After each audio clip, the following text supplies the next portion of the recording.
ndikasera mudzimai wacho ichifa changu wasipo ndikati muzobva pangu mozondibata vanondibata ndakavafonera anodaira foni yangu then sabhuku sata ndakavafonera wakati handoiba kana mamba mwasa kuti ndoiko kuda nyaya chanyoreka asabhuku vanogona kusanangura yacho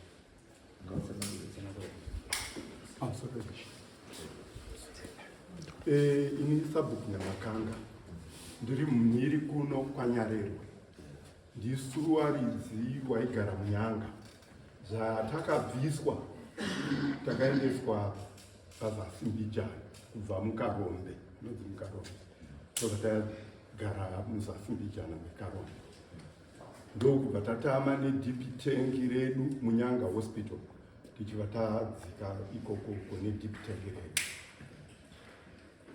chinguva vanga vari kutonga panguva iyoyo ndobva kuti ava vanhu takavapegera minda asi havana grazing area yekufudzira munhu vobva vati pane deep tank riri mhiri kwanyarero ndokubva vaganura kuti apa ndo panoguma Nyamakanga grazing area yake iyi saka kare nguva yacho iyoyo wakabva wangoronga matombo mune muganhu kumhiri kwanyarero ikoko zvakanangana nedeep tank iri grazing area yatakange tapinda tati garei vanhu vekwasarutani vakatanga kuisa vanhu mugrazing area yedu nanhasi vachiri kungoisa vanhu mugrazing area iyoyo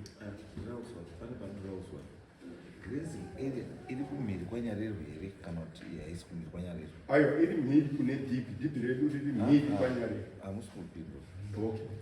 pandoda kuti ndizive ndekuti kana iri mhiri kwanyarero handiti it means kuti territory iyo haisiri yamutasa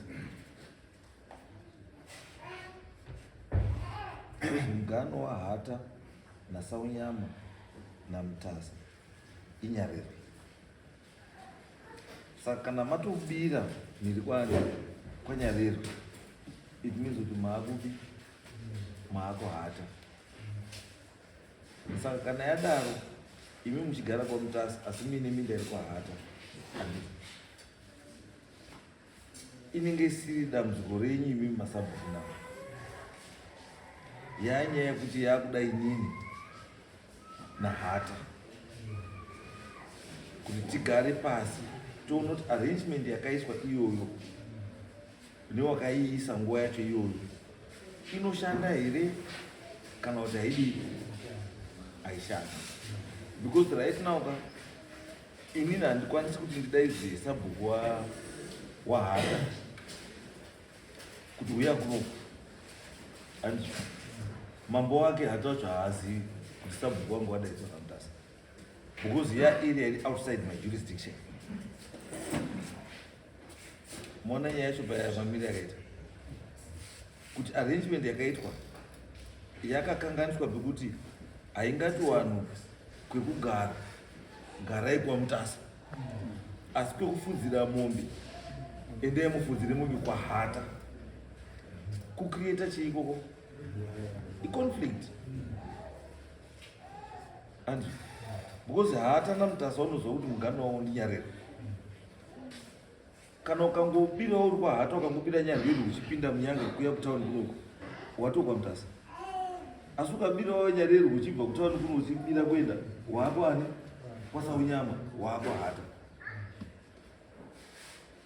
saka handikwanisi kudaidza sabhuku manje rikupi sabhuku wahata ndisina kutaura nani nahata saka nyaya yenyu imimi iri true yaikuti we have to go kunyanga district council handiti toona kuti arrangement yakaitwa iyo yamukutaura yekuti vanhu vakanzi garai apa asi minda iri kuvi grazing area iri kumhiri handiti kana iriyo that arrangement iripo handiti ndiyo takutedzera but kana pasina it then means kuti imimi kana muri kwamutasa hamubiri kuenda kwahata wari kwahata wabiri kuya kwamutasa because haizopesiriri hondo yenyu masabhuku inopesira yahondo yemadzimambo it becomes a boundary issue. Zvafanira kuti ndiri panapa ine izvozvo munhu woti ndiri kudanga mvura handizvo ndokwaanogara kudanga mvura asi munda wake uri kuchikanga. Mukuona pane nyaya yacho mugano wangu inini nasimuya uri pakati apa kana wakuchikanga wakwamutasa asi kana wari kudanga mvura wakwani kwasimira. Saka mutasa haakwanisi kunotonga munhu ari kupi ari kudanga mvura ende zimunya haakwanisi kutonga munhu ari kupi ari kuchikanga.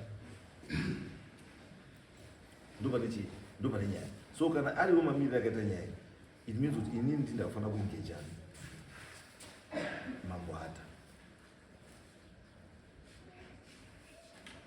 then toenda paground totsvaga information inoda kutsvagwa kuti pane this arrangement that was made.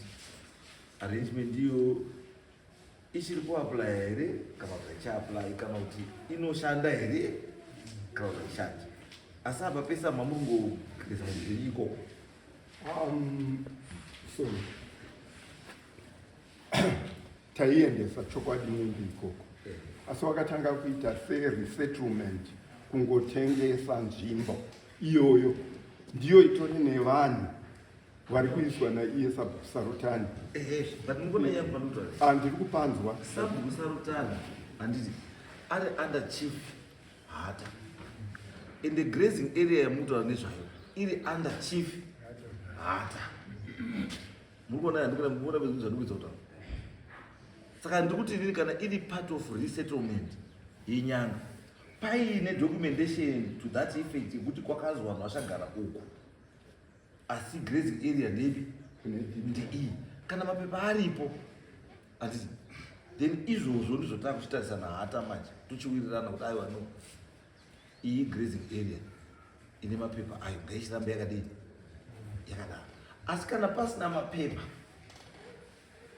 hapana any written document inoratidza kuti that arrangement yamukutaura iyo yakamboitwa.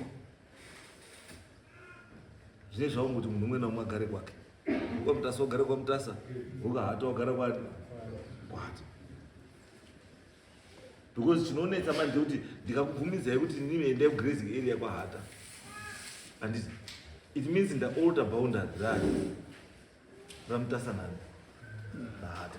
Saka yatohondo inini nani naHata tinge tisingadi kuti nyaya isvike ikoko. Saka chiregerai tiite sei titaure inini namambwani Hata tonzwa kuti arrangement iyo is he aware wechokwasaka chikutika uyo munhu ari kutopa land iyoka handiti ari kutopa land iyo ari kupa land iyo with the blessings dzamabwata.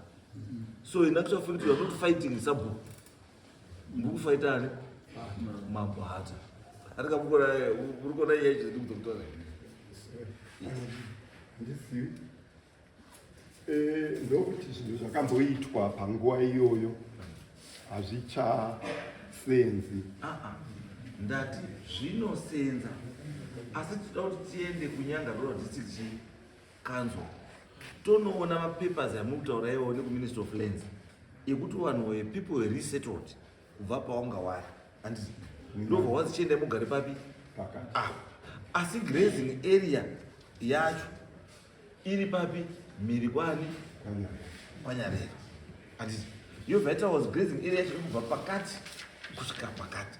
Kana yakadaro handiti ndizvo tichatedzera izvo. Asi kana pasina handiti ndinenge ndisina power painini rekuti nditi Hata regira vanhu vangu vafudzire mombe kupi kunzvimbo kwako. Hangamona nyaya yacho Yes. Saka iyi chitisirai isusu nani namambo Hata then titokupai answer zvakamira sei. Pakanaka ndei next